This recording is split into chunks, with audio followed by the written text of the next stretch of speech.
Vamos a ver ahí, número 1, que Dios habla a través de su creación. Vamos a leer los versículos del 1 al 6. Versículo 1 del Salmo 19 dice: los cielos proclaman la gloria de Dios y la expansión anuncia la obra de sus manos. Un día transmite el mensaje al otro día y una noche a la otra noche revela sabiduría. No hay mensaje, no hay palabras, no se oye su voz, mas por toda la tierra salió su voz y hasta los confines del mundo sus palabras. En ellos puso una tienda para el sol y el sol, como un esposo que sale de su alcoba, se regocija cual hombre fuerte al correr su carrera. De un extremo de los cielos es su salida y su curso hasta el otro extremo de ellos. Y nada hay que se esconda de su calor. Lo que vemos en los primeros 6 versículos es una de las 3 partes del Salmo 19. El Salmo 19 está estructurado de la siguiente manera. Del 1 al 6 vemos que Dios habla a través de su creación. Los versículos del 7 al 12 vemos que Él habla a través de su palabra. Y los versículos del 7 al 11, del 12 al 14, vamos a ver que Dios habla a través de su pueblo. Y los versículos del 1 al 6, básicamente cuando decimos que Dios habla a través de su creación, estamos hablando de lo que los teólogos llaman la revelación general. Esa revelación que está disponible para todos. Esta revelación general es obvia y disponible para todo el mundo, en todas partes y en todas las épocas. Y fíjense si está disponible, es siempre disponible, y diga siempre está disponible, que la Biblia en Romanos capítulo 1 nos muestra que el hombre, es decir, el ser humano, tanto el hombre como la mujer, no tienen excusas delante de Dios. Romanos capítulo 1 dice que la ira de Dios se revela desde el cielo. El Salmo 19:1 dice que los cielos proclaman la gloria de Dios y la ira de Dios se revela desde el cielo contra toda impiedad e injusticia de los hombres, que con injusticia restringen la verdad. ¿Cuál es la verdad? La verdad que restringe el ser humano, que está disponible para todos, de que hay un Dios. La creación proclama, fíjense que no dice proclama gloria, dice proclama la gloria de Dios. La creación muestra, da evidencias de que hay un creador. Indiscutiblemente, los cielos, el mundo, la creación nos muestra la realidad de un Dios. Por eso se dice que toma más fe ser ateo que creer en Dios.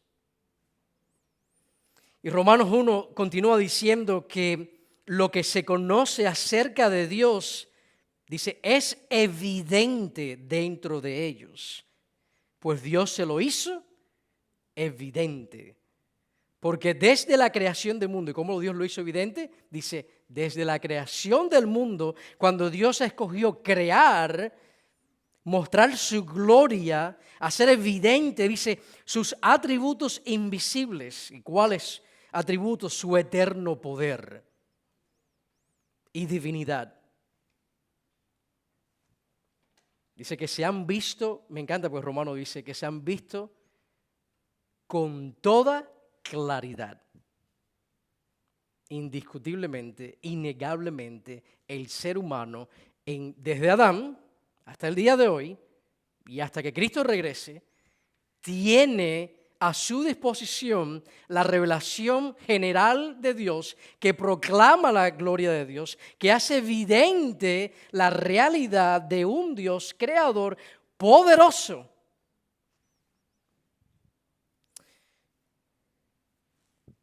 Romanos continúa diciendo que aunque conocían a Dios, ya que por medio de lo creado es entendido que hay un creador, de manera que no tienen excusa, aunque conocían a Dios, dice que no lo honraron como a Dios ni le dieron gracias, sino que se hicieron vanos en sus razonamientos y su necio corazón fue entenebrecido. Y lo vemos. Hoy en día el ser humano, ¿cuántas explicaciones, no trata de crear para decir, bueno, el mundo fue creado por una explosión al azar. Y de repente todo lo que vemos en la creación de la nada surgió. Pero sabemos que científicamente de la nada no viene nada.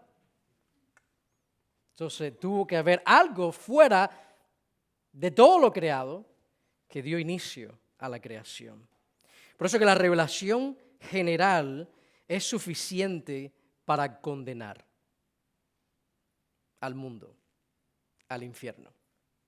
Porque no tenemos excusas de que hay un Dios.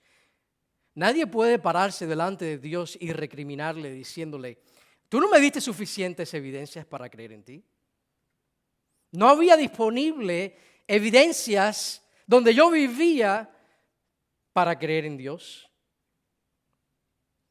Note el versículo 2, que después que el salmista dice que los cielos proclaman la gloria de Dios y la expansión anuncia la obra de sus manos, ahí vemos la parte de Dios creando, Él mismo siendo el creador, la obra de sus manos. Esto es uno de los versículos que ustedes que si se toman con los testigos de Jehová, que por ejemplo los testigos de Jehová, una de las cosas que le dicen a los cristianos, a los evangélicos, es que sí, que Dios creó, pero lo creó a través de Jesús. Porque evidentemente en Juan capítulo 1 leemos de que todo fue hecho por Él y para Él. Versículos que dan evidencias claras de la deidad de Jesús como el creador, porque en principio Génesis comienza diciendo, en el principio creó, ¿quién fue? Dios, los cielos y la tierra. Y aquí vemos en el Salmo 19 que es Dios mismo creando. O Jesús es Dios o la Biblia se contradice, ¿verdad? Pero sabemos que la Biblia no se contradice y que Jesús es Dios. Y vemos que un día en el versículo 2 dice que transmite el mensaje a otro día y una noche a la otra noche revela sabiduría. Lo que vemos que el salmista dice aquí es que esta revelación es continua, que Dios está hablando, es decir, que Dios habla a través de su creación, Dios ha hablado a través de su creación y Dios está hablando a través de su creación constantemente, día tras día, tras día, tras día, de noche y de día, la creación está proclamando Dios. Dios ha hablado a través de su creación. El mensaje no cesa, es constante en todo tiempo. Un día transmite el mensaje al otro día. Ahora, en el versículo 3 pudiéramos ver y decir, bueno, ahora dice que no hay mensaje. ¿De qué está hablando aquí el salmista? No hay palabras, no se oye su voz. Y lo que vemos es que Dios habla a través de su creación sin palabras. Esto como esta mañana estaba con Isaías en la sala y le decía, había calor en la casa y tenemos a Alexa que a veces es útil para cosas, estaba bien lejos y le dije, Alexa, baja el aire acondicionado, por favor. Y Alexa bajó el aire acondicionado. Y le digo a Isaías, bueno, Alexa tiene buenos oídos. Y me dice Isaías, ¿Alexa no tiene oídos? Y yo le dije, sí, pero aunque no tiene oídos, escucha. Y vemos aquí en el Salmo 19 que aunque la creación está hablando sin palabras, está hablando. Y el mensaje es evidente, aunque no sea audible. Está presente ahí en la creación. Así que Dios habla a través de la creación y habla sin palabras. Y el próximo domingo vamos a detenernos más en este punto de cómo Dios habla a través de su creación. Y vamos a quedarnos boquiabiertos cómo la creación proclama la gloria de Dios de una forma que es innegable de la realidad de Dios, que Él habla a través de su creación. Ahora mire el versículo 4, dice, mas por toda la tierra salió su voz. No dice por alguna parte de la tierra, dice por toda la tierra salió su voz y hasta los confines del mundo sus palabras. Llegó a todos los rincones, a todas las culturas, a todos los países, a todos los continentes. Y aquí ahora el salmista va a dar un pequeño, minúsculo ejemplo de cómo la creación habla. Y lo vemos en la mitad del versículo 4, cuando empieza a hablar ahora acerca del sol. Algo que es una realidad en todo el mundo, ¿verdad? Todo el mundo ve el sol en el mundo. Dice, en ellos puso una tienda para el sol. Y como un esposo que sale de su alcoba, aquí está hablando de algo que sale, que hace un recorrido. Dice que se regocija cual hombre fuerte al correr su carrera. De un extremo de los cielos es su salida y su curso hasta el otro extremo de ellos, y nada hay que se esconda de su calor. Interesantemente, en el mundo antiguo y recientemente se ha encontrado de que el Sol tiene una órbita. Así que nosotros vivimos en el planeta Tierra y los planetas en la Vía Láctea, ¿qué hacen? Giran alrededor del Sol. Y se pensaba que el Sol estaba estacionado y que todo lo demás giraba alrededor del Sol. Y aquí el salmista nos está diciendo de que este Sol hace un recorrido, pero está hablando más que el amanecer y el atardecer. Está hablando de la realidad de que el Sol se mueve. Y el Sol se mueve a 500,000 millas por hora.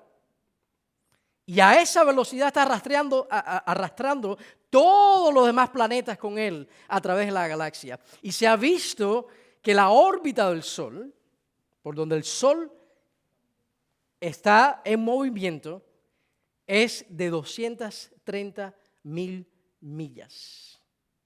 Y a esa velocidad se está moviendo el Sol con todos nosotros, en este momento que usted está ahí bien cómodo, sin moverse. Todo el universo está en movimiento, hasta nosotros también. Y vemos aquí la gloria de Dios, cómo Dios, este Dios crea algo tan glorioso como eso. Fíjense el poder de Dios, que si tú tomaras, ustedes conocen lo que es un alfiler, como aprendí otro sinónimo esta mañana, ¿cómo es que se dice, Guay? Impendible, es entendible esa palabra. Dice impendible. Lo que es el alfiler, ustedes que tienen menos de 20 años o 15 años, nunca cogieron lo que son pañales con impendibles, ¿verdad?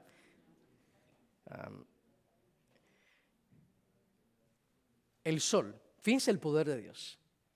El núcleo del Sol. Si tú tomaras un pedacito de la energía del núcleo del Sol y lo pusieras en la punta de este alfiler, ¿cuántos de ustedes ven la punta de este alfiler desde atrás? Ese tamañito. Fuera suficiente para aniquilar a una persona. Y no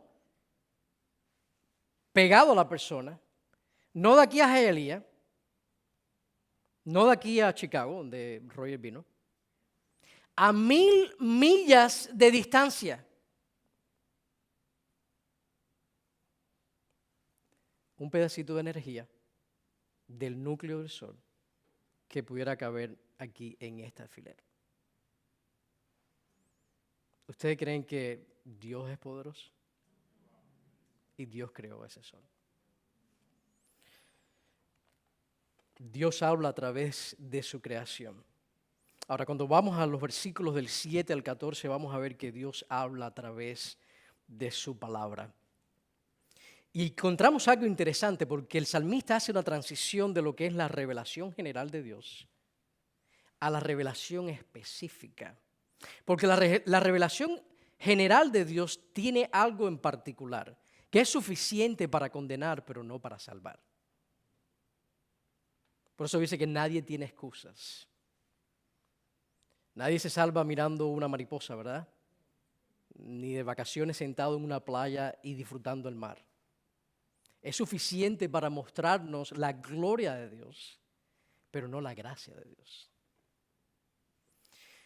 Y el salmista nos va a mostrar ahora de que la gloria de Dios revelada en la creación es importante porque nos lleva a deleitarnos, a adorar a Dios. Nosotros que hemos experimentado la gracia de Dios, pero la única forma de ser salvos es a través de la revelación específica de Dios, a través del mensaje de la Biblia. No hay salvación sin las Escrituras. No hay evangelio sin la Biblia. Se dice que Dios escribió 2 libros. Uno es la creación y el otro es la Biblia, su palabra. Y para ser salvos necesitamos la revelación específica de Dios. Ahí la importancia de la iglesia proclamar la palabra. Ahí la importancia de las misiones. Ahí la importancia de ir y predicar el evangelio. Porque con la creación nadie se va a salvar. Van a ser condenados, pero no salvados. En el versículo 7, por eso es que comienza entonces a hablar del efecto de la revelación específica de Dios. Fíjense que no ha hablado ahora de salvación el salmista en los primeros 6 versículos.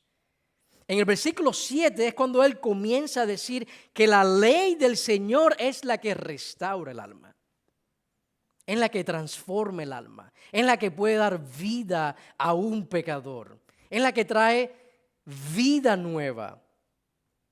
Perdón de nuestros pecados. Por eso que Dios habla a través de su palabra, y ese es el segundo punto. El primer punto fue que Dios habla a través de su creación. Punto número 2, que Dios habla a través de su palabra.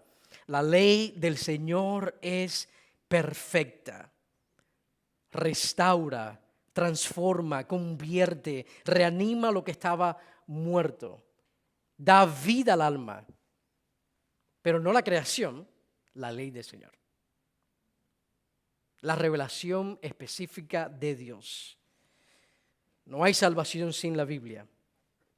Romanos 10:17 dice que la fe viene por el oír y el oír el canto de un pájaro carpintero. Por el oír las palabras de Cristo. Por el oír a Cristo hablando al alma a través de su palabra. Dios convierte el alma a través de la predicación de su palabra. Y hay varios pasajes en Primera de Pedro, en Santiago, vemos que Él nos da vida a través de su palabra, a través del mensaje del Evangelio. Y la pregunta en esta tarde es, ¿tú has sido convertido? Tú has abrazado la fe que es proclamada a través de las Escrituras. En Hechos 17 encontramos que en todo lugar y a todos los hombres se les dice arrepiéntanse. Porque de tal manera ha amado Dios al mundo que Él ha enviado a su Hijo Jesucristo para que todo aquel que en Él cree no se pierda sino tenga vida eterna. El Evangelio de Juan que hemos estado estudiando, estas cosas se han escrito, ¿para qué? Para que ustedes sepan cuál es el mensaje de vida, cuál es el modo que Dios usa para salvarnos, para que le conozcamos. Es el Evangelio que Jesús es el Cristo, el Hijo de Dios, y para que al creer en su nombre, aquellos que le recibieron, aquellos que ven la gloria de Dios, no solamente en la creación, sino en el Evangelio, el Cordero de Dios que quita el pecado del mundo y corren hacia Él para ese perdón. Pero hay que abrazar el Evangelio. No es suficiente con venir y sentarse en la iglesia. No es suficiente con decir, sí, yo creo que hay un Dios. Tiene que haber un momento personal donde uno se arrepiente de sus pecados, donde uno ve la realidad de que Dios es un Dios santo, glorioso. Y que todos nosotros hemos pecado contra Él. Y la paga del pecado es... Y cuando se habla de una paga, es algo que uno merece, ¿verdad? Como hemos enseñado en otros momentos en nuestra iglesia, si tú trabajas ciertas horas, después de esas horas de trabajo, se te da una paga, ¿verdad? Tú te lo mereces, tú trabajaste por eso. Tú te esforzaste. Bueno, dice que la paga del pecado es la muerte eterna.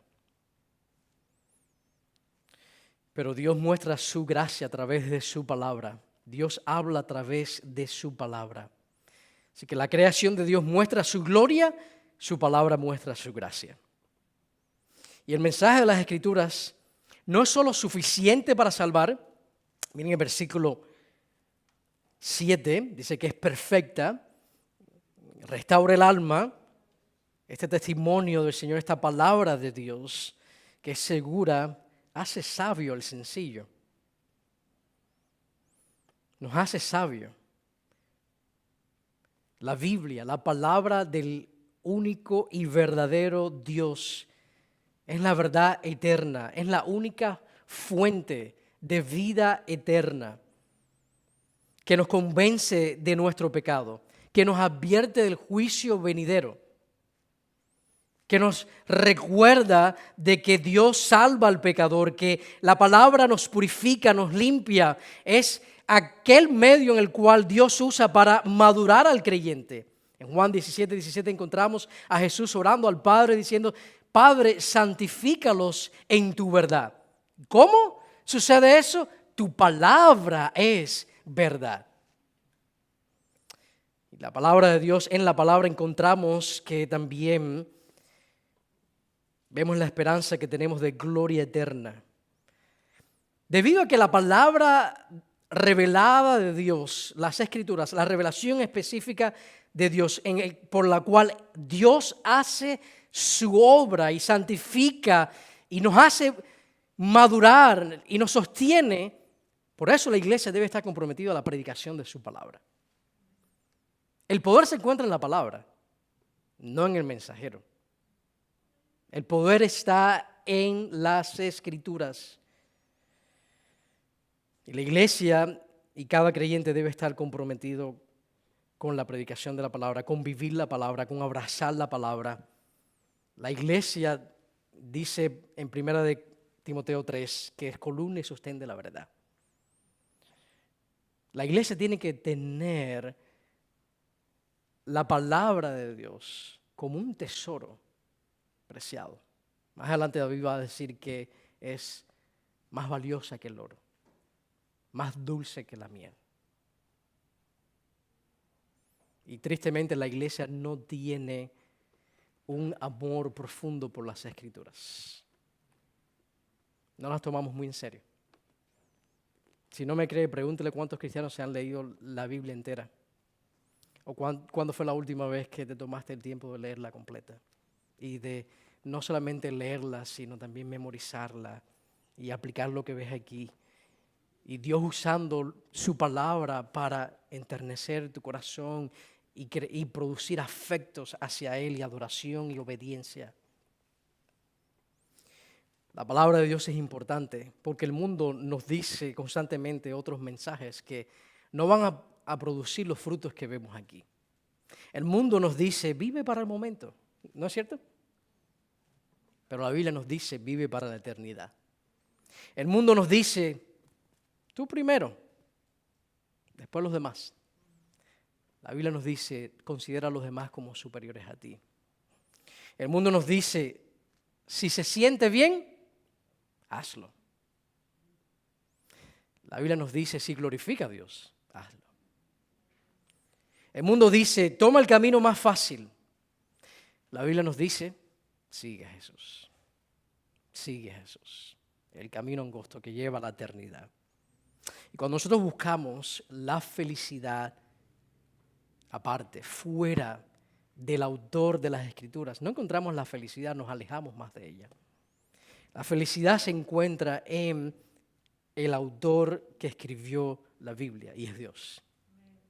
En amarlo a Él, en obedecerlo a Él. En Juan 13:17, Jesús le dice a sus discípulos ahí, después de lavar sus pies, en la última cena, después de Él comunicarle a sus discípulos la realidad de que el reino de los cielos es muy diferente al reino de este mundo. Y aquellos que obedecen la palabra, dice, si sabéis esto, seréis felices si lo practicáis. Dios nos habla a través de su palabra. La verdadera felicidad se encuentra en obedecer a Dios, en la santidad. Lo que trae más placer en la vida de un ser humano no es el pecado, es la santidad. Es obedecerlo a Él. Y en 2 domingos vamos a ver los versículos del 7 al versículo 11, que la palabra de Dios es descrita aquí con 6 títulos diferentes. Y vamos a ver que la palabra de Dios se describe como la ley, como el testimonio, como los preceptos, como el mandamiento, como el temor al Señor, como los juicios. Y vamos a ver que la palabra de Dios produce en la vida del cristiano, del creyente, ciertos frutos. Y que esta palabra que se describe como ley, testimonio, preceptos, mandamientos, temor y juicios es perfecta, es segura, es recta, es pura, es limpia, es verdadera, que restaura el alma, que hace sabio al sencillo, que alegra el corazón, que alumbra los ojos, que permanece para siempre y que nos justifica. Y otro aspecto importante de la palabra de Dios, y es que 6 veces se menciona aquí que la palabra es del Señor. Note ahí que el autor es Dios. El autor es Jehová. El autor es la Trinidad. La fuente no es David. David es el medio, por el cual Dios inspiró su palabra y llegó a nosotros. Dios escribió un libro que se llama la Biblia, y esta palabra dice que es más deseable que el oro. Mire el versículo 10. Más que mucho oro fino, más dulces que la miel y que el destilar del panal. Y hoy en día existe un mayor deseo por tantas otras cosas, menos por la palabra de Dios. Y el cristiano lucha contra esto. A veces el cristiano tiene un deseo mayor por el dinero. A veces tiene un deseo mayor por ser reconocido.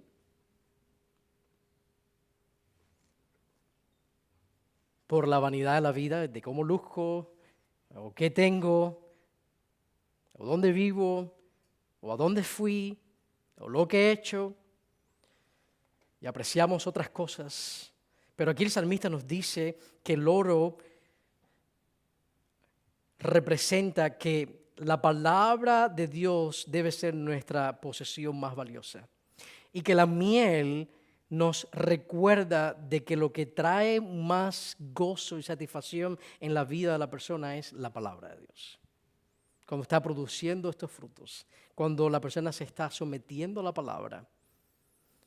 Santiago por eso nos dice, no sean oidores, sino hacedores, no se engañen a sí mismos. No podemos estar en 2 aguas, esperar de que Dios nos use, de que Dios nos bendiga, de que Dios muestre su gloria a través de su pueblo y al mismo tiempo estar desobedeciendo la palabra, ignorando sus mandamientos.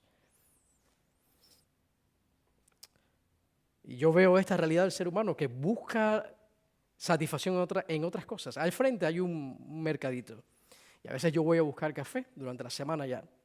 Y es impresionante cómo las personas llenan ese lugar para comprar raspaditos y para comprar la loto y para comprar aquellas cosas que el mundo te dice, si lo tienes te vas a hacer feliz.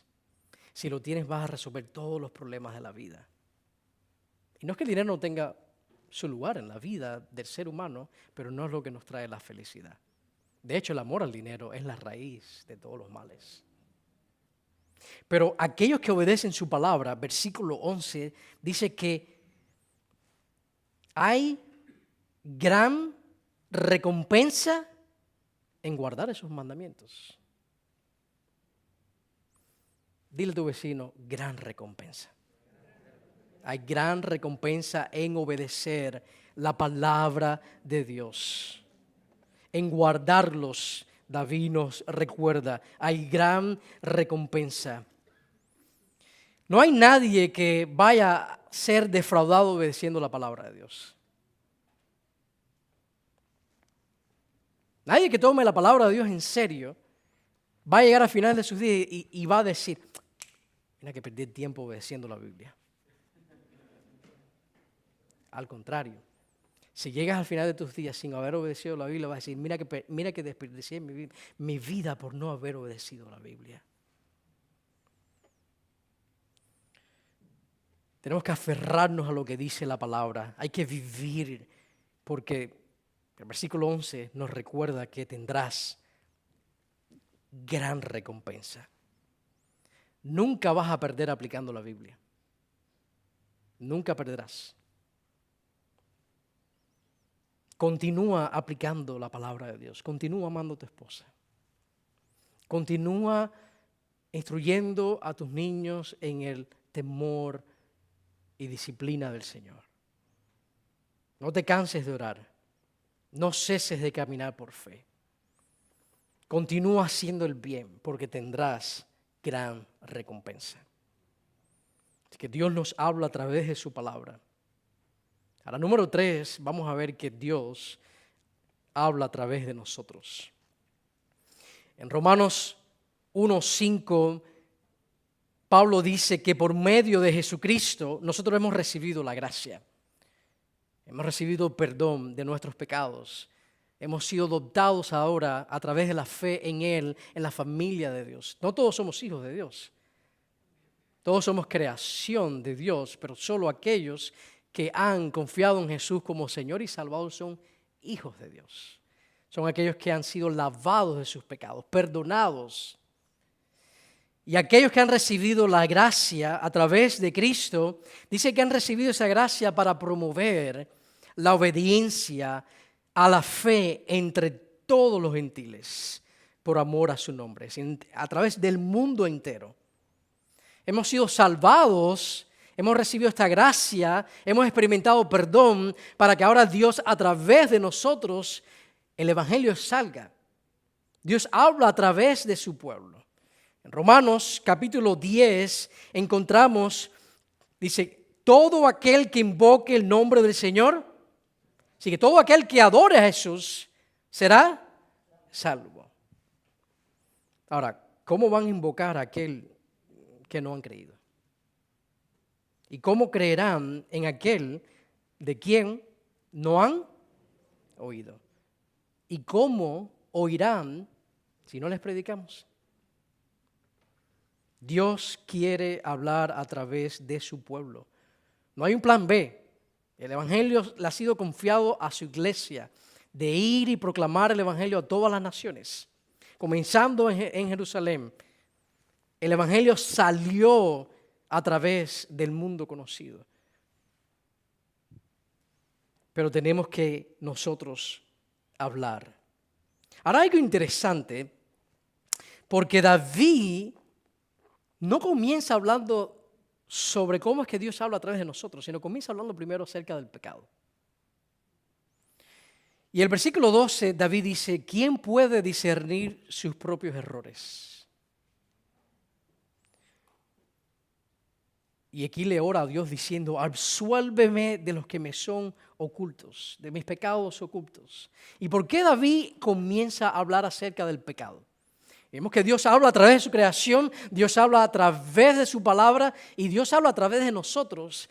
Pero ¿cuál es el impedimento número 1 para que Dios hable a través de una persona? El pecado.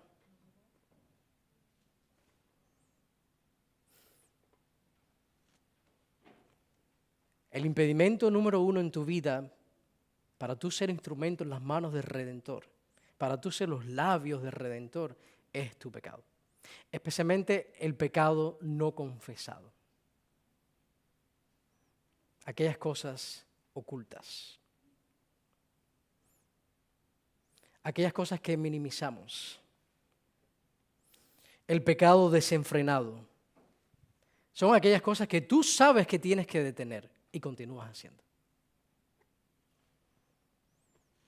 Aquello que tienes que parar y no paras. Eso es como las palabras que le dijo Jesús a la mujer sorprendida en adulterio. Yo no te condeno, pero vete y no peques más.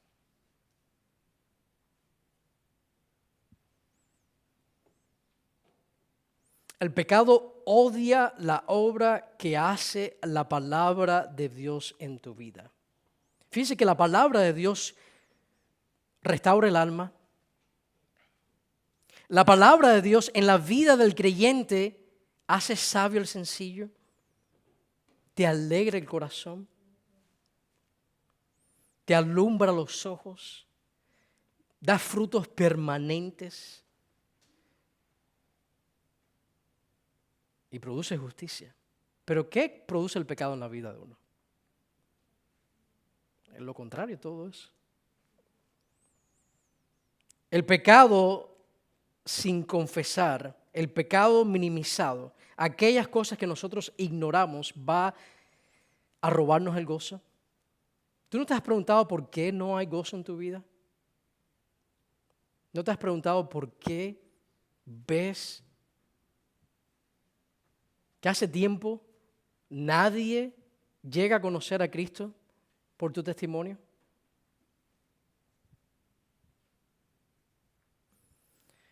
¿Te has preguntado por qué hay veces que no tienes claridad en las decisiones y que tomas decisiones que después te arrepientes de haberlas tomado?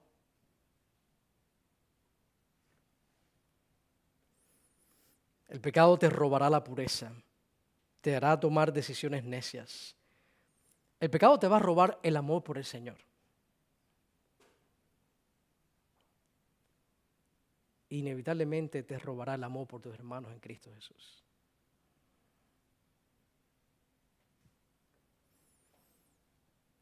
Ahora, una de las evidencias de que la palabra de Dios está obrando en tu vida es cuando tú escuchas algo como esto y no estás pensando en la persona que está a tu lado.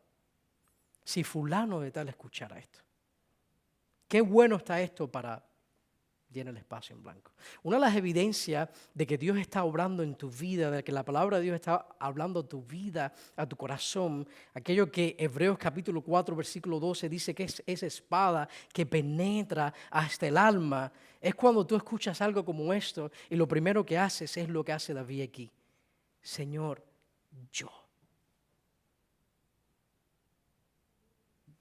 mi pecado.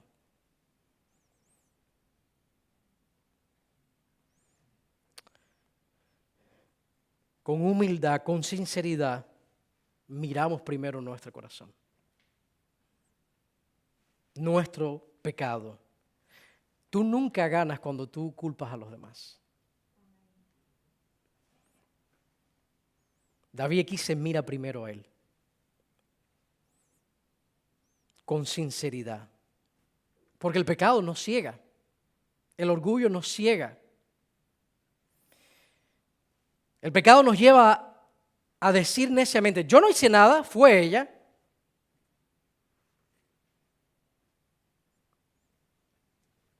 Yo no soy el problema, tú eres el problema. El pecado nos lleva a decir eso, ¿verdad? Incluso el pecado te puede estar diciendo ahora mismo, no escuches al pastor. No le prestes atención al pastor. Tú estás bien. No hay pecado en ti. No, todas las áreas. Tú estás que si en este momento abre un espacio en el cielo, en la línea de los ángeles más escogidos, tú serías uno de ellos. El pecado nos lleva a nosotros a exaltarnos, ¿verdad?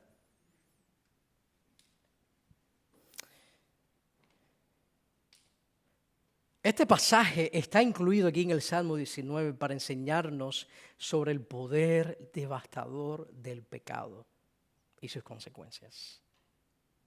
Que el pecado no lo podemos minimizar. Que sí, Dios habla a través de nosotros, pero el pecado es un impedimento en tu vida y en mi vida. El pecado no confesado es un gran impedimento. Sería engañarnos a nosotros mismos, vivir en pecado y pensar que vamos a ser usados por Dios. Eso no funciona. De hecho, Dios disciplina a aquellos que aman. En Mateo 5 leemos a Jesús hablando acerca de la gravedad del pecado y dice, si tu ojo te es ocasión de caer, ¿qué debes hacer con él? Arráncalo y échalo de ti. La imagen es como algo que tú arrancas y lo botas bien lejos. Dice, porque te es mejor que se pierda uno de tus miembros, sino que todo tu cuerpo sea arrojado al infierno. Y si tu mano derecha te es ocasión de pecar, dale un buen masaje. No dice, córtala y échala de ti, porque te es mejor que se pierda uno de tus miembros y no que todo tu cuerpo vaya al infierno. Y leemos eso y decimos, pastor, pero eso es radical. Ese es el punto, que con el pecado hay que ser radical. Porque el pecado tiene un efecto en nuestras vidas de acumulación, que la gravedad del pecado va aumentando. Que el pecado empieza muy sutilmente, pero no se queda ahí. La meta del pecado no es que tú peques una vez. La meta del pecado es que tú seas esclavo de él y que no puedas después liberarte de su poder.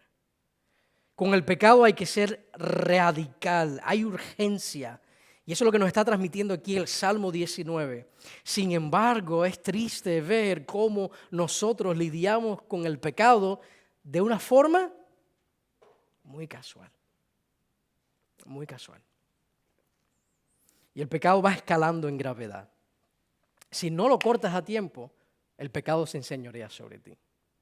Dice, bueno, Cristo dice que nos libertó del poder del pecado. Sí, pero todavía está la presencia del pecado en nuestras vidas. Y el pecado se enseñorea no porque Él tenga poder sobre nosotros, sino porque nosotros le damos espacio para que Él haga eso en nuestras vidas. Miren el progreso del pecado brevemente aquí en los versículos 12 y 13. David habla primero de los pecados ocultos. Dice, absuélveme de los que me son ocultos. ¿Ocultos en qué sentido? Bueno, en dos sentidos. Número uno, oculto en que fallamos en verlos. Todos nosotros hemos pecado durante la semana y ni siquiera nos hemos dado cuenta que hemos pecado. Hemos fallado en identificar la realidad del pecado, la realidad de nuestra naturaleza pecaminosa que tiende a cegarnos de nuestro propio pecado. En Jeremías, capítulo 17, leemos que el corazón es engañoso. Por eso necesitamos la palabra de Dios que alumbra los ojos.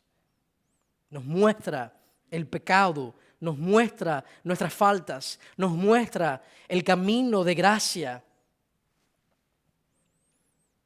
Ahora, los pecados ocultos, segundo, es que están ocultos en el sentido, ocultos a la vista de otros. Hay pecados que nosotros cometemos que nadie ve, que están en nuestro corazón.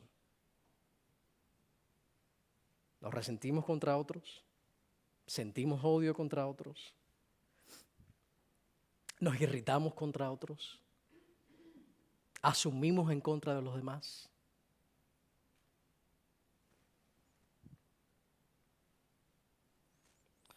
Sentimos envidia, odio, codicia, escuchamos a veces hablar a los demás y nos enaltanecemos nosotros mismos por dentro.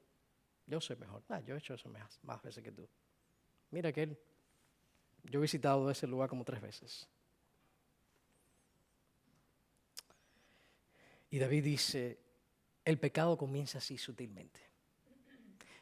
Y si tú no tratas con esas cosas que están ahí en tu corazón, si tú no te arrepientes, si tú no pides por gracia que el Señor te limpie de esas cosas, el pecado no se va a quedar conforme con estar ahí sutilmente en tu corazón. Miren cómo el pecado va progresando, escalando. En el versículo 13 David dice, guarda también a tu siervo de pecados de soberbias. ¿Cuáles son los pecados de soberbia? Son aquellas cosas que tú haces conscientemente, que sabes que están mal y así todo, las haces. Y las haces con orgullo. Son aquellas cosas que nosotros sabemos que la palabra de Dios nos dice de una forma, pero nosotros pensamos que sabemos más que Dios. Somos más inteligentes, más astutos. Hacemos los taxes, no como dice la ley, sino como podemos sacar más dinero. No importa que haya que mentir un poquitico.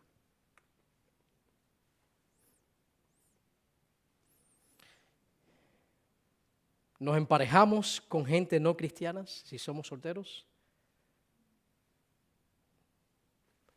Tú te estás demorando mucho, no contestas mis oraciones. Yo sé más que tú. No te preocupes, yo lo traigo a la iglesia y lo voy a convertir. Es una buena persona. Y empezamos a hacer cosas en contra de la palabra de Dios, conscientemente. Sabemos que la Biblia nos dice que debemos estar involucrados en su obra, asistiendo a la iglesia. No venimos a la iglesia, no importa. Yo sé mejor que Dios.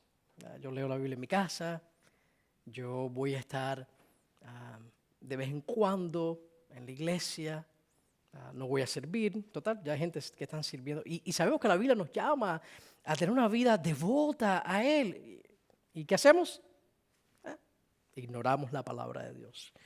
Y esos son los pecados de soberbia, aquellos pecados que nosotros planeamos para hacerlos. Tú sabes los pecados que te estoy hablando. Si tú te encuentras en esta posición, tú sabes lo que yo estoy hablando aquí. Por ejemplo, la pornografía es uno de ellos. ¿Sabes que está mal? ¿Sabes que estás pecando contra Dios? Pero esperas que no haya nadie en la casa para entonces encender la computadora. Esos son los pecados de soberbia. Aquellos que tú conscientemente se estás haciendo. Son aquellos que nos llevan a bajar la voz para hablar más de los demás porque no queremos que nos escuchen. Y sabemos que estamos hablando mal de los demás, pero los hacemos y todo, ¿verdad? Sabemos que emborracharse es un pecado, pero no. Le hemos cambiado el título a diversión con los amigos, a pasar un buen tiempo. Pero el pecado no se queda ahí. El pecado comienza sutil y te lleva a hacer cosas ahora más y más hasta que te domina. Miren el versículo 13, la segunda parte. David dice que no se enseñoreen de mí.